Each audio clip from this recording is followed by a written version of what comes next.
Praise the Lord. Greetings to you all in the name of our Lord and Savior Jesus Christ. Today's Bible verse, Psalms chapter 3 verse 7. Arise, O Lord, save me, O my God. ಕೀರ್ತನೆಗಳು 3:7 ವಚನ. ಯೆಹೋವನೇ, ನನ್ನ ದೇವರೇ, ಎದ್ದು ಬಂದು ನನ್ನನ್ನು ರಕ್ಷಿಸು. ನಮ್ಮ ದೇವರಿಗೆ ದಾವೀದನು ಈ ರೀತಿ ಪ್ರಾರ್ಥನೆ ಮಾಡ್ತಾ ಇದ್ದಾನೆ, ಯೆಹೋವ ದೇವರೇ, ಎದ್ದು ಬಂದು ನನ್ನನ್ನು ರಕ್ಷಿಸು ಎಂಬುದಾಗಿ. ಹೌದು, ದಾವೀದನಂತೆ ಈ ಪ್ರಾರ್ಥನೆ ನಾವು ಕೂಡ ಮಾಡುವಂಥವರಾಗಿರಬೇಕು. ಇಂದು ನಿಮ್ಮ ಜೀವಿತದಲ್ಲಿ ಶತ್ರುಗಳ ಬಾಧೆ ಉಂಟಾಗಿರಬಹುದು, ದುಷ್ಟ ಜನರ ಬಾಧೆ ಉಂಟಾಗಿರ್ಬೋದು, ದುಷ್ಟ ಸೈತಾನನ ಬಾಧೆ ಉಂಟಾಗಿರ್ಬೋದು, ರೋಗ ರುಜಿನಗಳು ನಿನ್ನನ್ನು ಕಾಡುತ್ತಾ ಇರಬಹುದು. ಇಂಥ ಸಂದರ್ಭದಲ್ಲಿ ನೀನು ಯೇಸು ಸ್ವಾಮಿಯ ಬಳಿ ಬಂದು, ಯೇಸುವೇ, ನನ್ನ ದೇವರೇ, ನನ್ನನ್ನು ರಕ್ಷಿಸು ಎಂಬುದಾಗಿ ದೇವರಿಗೆ ಪ್ರಾರ್ಥನೆ ಮಾಡಿರಿ. ಅದೇ ದಾವೀದನು 8ನೇ ವಚನದಲ್ಲಿ ಈ ರೀತಿ ಹೇಳ್ತಾನೆ, ರಕ್ಷಣೆಯು ಯೆಹೋವನಿಂದಲೇ ಉಂಟಾಗುವುದು ಎಂಬುದಾಗಿ. ಹೌದು, ನಮ್ಮನ್ನು ರಕ್ಷಿಸುವಾತನು ಯೆಹೋವ ದೇವರೇ ಆಗಿದ್ದಾರೆ. ಯೇಸು ಸ್ವಾಮಿ ನಮ್ಮನ್ನು ರಕ್ಷಿಸುತ್ತಾರೆ. ನಾವು ಆತನಲ್ಲಿ ಮೊರೆ ಇಡುವಾಗ ಕರ್ತನು ಎದ್ದು ಬಂದು ನಮಗೆ ರಕ್ಷಿಸುವಾತನಾಗಿದ್ದಾನೆ, ನಮಗೆ ರಕ್ಷಣೆಯನ್ನು ಕೊಡುವಾತನಾಗಿದ್ದಾನೆ. ನಮಗೆ ರಕ್ಷಣೆ ಬರುವುದು ಯೆಹೋವನಿಂದಲೇ. ನೀನು ಯೆಹೋವನಲ್ಲಿ ಮೊರೆ ಇಡುವಾಗ ನಿನ್ನನ್ನೂ ರಕ್ಷಿಸುತ್ತಾರೆ, ನಿಮ್ಮ ಕುಟುಂಬವನ್ನು ರಕ್ಷಿಸುತ್ತಾರೆ. ಪರಾಕ್ರಮಶಾಲಿಯಾಗಿ ಯೆಹೋವ ದೇವರು ನಿಮ್ಮ ಸಂಗಡ ಇರುತ್ತಾರೆ. ಪರಾಕ್ರಮಶಾಲಿಯಾದ ಭಯಂಕರ ಶೂರನಾದ ಯೆಹೋವ ದೇವರು ನಿನ್ನ ಸಂಗಡ ಇರುತ್ತಾರೆ. ನಿನ್ನೊಡನೆ ಹೋರಾಡುವವರ ಸಂಗಡ ಆತನು ತಾನೇ ಎದ್ದು ಬಂದು ಹೋರಾಡುತ್ತಾನೆ.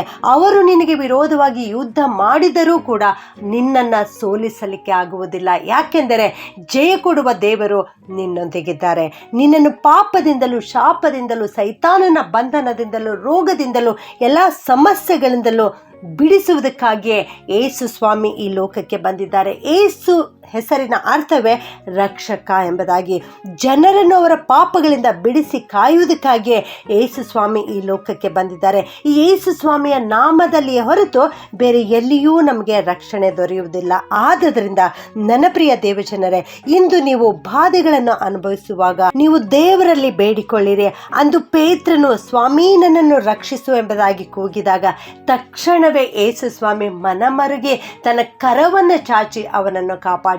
ಅದೇ ರೀತಿಯಲ್ಲಿ ಇಂದು ನೀನು ಯೇಸುವೇ ದೇವರೇ ನನ್ನನ್ನು ರಕ್ಷಿಸು ಎಂಬುದಾಗಿ ನೀನು ಪ್ರಾರ್ಥಿಸುವಾಗ ಆತನು ಮನಮರುಗಿ ತನ್ನ ಕರವನ್ನು ಚಾಚಿ ನಿನ್ನನ್ನು ಕಾಪಾಡುತ್ತಾರೆ, ನಿನ್ನನ್ನು ರಕ್ಷಿಸುತ್ತಾರೆ. ಯೇಸು ಸ್ವಾಮಿಗೆ ನೀನು ಪ್ರಾರ್ಥನೆ ಮಾಡು. ಆತನ ಮೇಲೆ ನೀನು ಸಂಪೂರ್ಣವಾದ ಭರವಸೆ ಇಡು. ನಂಬಿಕೆಯಿಂದ ಆತನ ಹೆಸರಿನಲ್ಲಿ, ಯೇಸುವಿನ ಹೆಸರಿನಲ್ಲಿ ಪ್ರಾರ್ಥನೆ ಮಾಡು.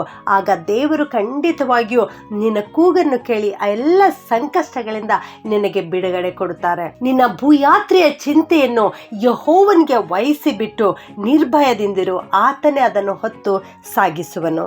ಪ್ರಾರ್ಥನೆ ಮಾಡಿಕೊಳ್ಳೋಣ. ಪ್ರೀತಿಯ ಪರಲೋಕದ ತಂದೆಯಾದ ದೇವರೇ, ನಿಮಗೆ ಸ್ತೋತ್ರ ಉಂಟಾಗಲಿ ಕರ್ತನೆ. ಅಂದು ದಾವೀದನು ಪ್ರಾರ್ಥನೆ ಮಾಡಿದ ಹಾಗೆ ನಾವು ಕೂಡ ಪ್ರಾರ್ಥನೆ ಮಾಡುತ್ತೇವೆ ಸ್ವಾಮಿ. ಯೆಹೋವನೇ ದೇವರೇ, ಯೇಸು ಸ್ವಾಮಿಯೇ, ಎದ್ದು ಬಂದು ನಮ್ಮನ್ನು ರಕ್ಷಿಸು ಕರ್ತನೆ. ಶತ್ರುಗಳ ಬಾಧೆಯಿಂದ ತಪ್ಪಿಸಿ ಕಾಪಾಡು ಸ್ವಾಮಿ. ದುಷ್ಟ ಸೈತಾನನಿಂದ ತಪ್ಪಿಸಿ ಕಾಪಾಡು ಸ್ವಾಮಿ. ಈ ಲೋಕದಲ್ಲಿ ಜನರು ಅನೇಕ ತರವಾದಂಥ ಕಷ್ಟಗಳಿಗೆ, ಸಂಕಟಗಳಿಗೆ, ಸಮಸ್ಯೆಗಳಿಗೆ ಈಡಾಗಿದ್ದಾರೆ ಕರ್ತನೆ.